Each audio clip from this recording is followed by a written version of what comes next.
So fast forward, I started reading books, I started finding mentors, I started coaching, I was counseling at the tail end of that.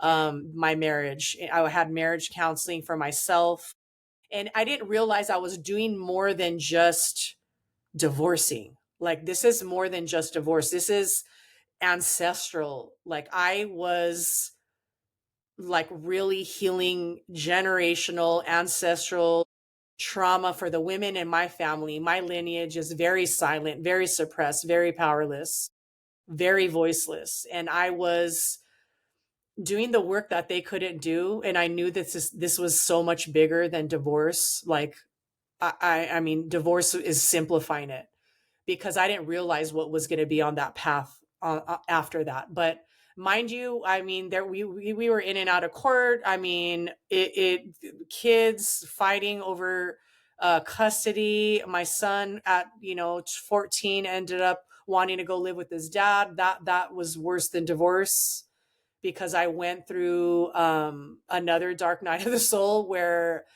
I was like, wow, what kid leaves their mother? Like, who the fuck does that?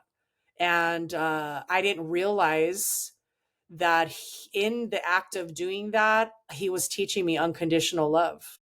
I had never loved that way, nor had I loved that way. I'd never been loved that way unconditionally. It was always with strings. But Yeah. my son taught me that, because every part of me wanted to punish him, and every part of me wanted him to feel my pain. Every part of me wanted to withhold love from him. And I was like, shit, that's not unconditional love. And I can't divorce my son. And I was like that was like literally walking through hell, like literally walking through hell. But on the other side of that, I mean, now he's 24, right? And we've had these conversations where I was like, you taught me that love is loving someone even in spite of feeling betrayed, abandoned, and neglected by somebody. Like that, can you love that way? Can you love then?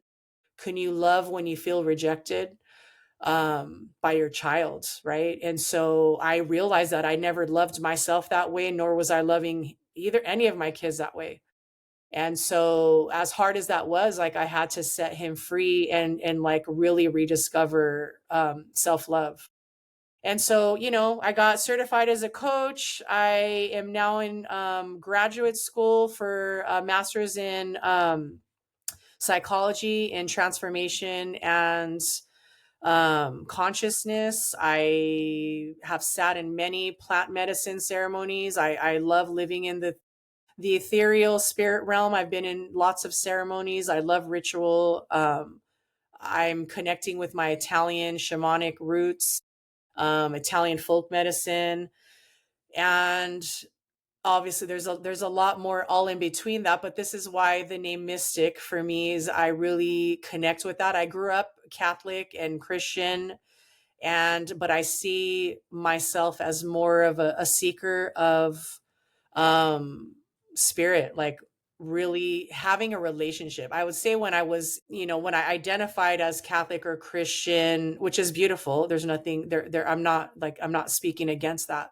I wasn't embodying or walking in the word and having a relationship. So the path that I'm on now is, every day for me is ceremony, every day for me is embodiment, every day is walking with the divine. It's constant.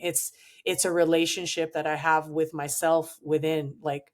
And so I invite that all the time. And so I really am excited about bringing that voice into this platform, into our conversations. Wow, that's a lot. That's a lot. I know. I feel like I just ran a marathon. It's a lot. Yeah. And that's just kind of skimming the surface. But I mean, Right. we want to And show that's just the who tip we of the are. iceberg. Exactly.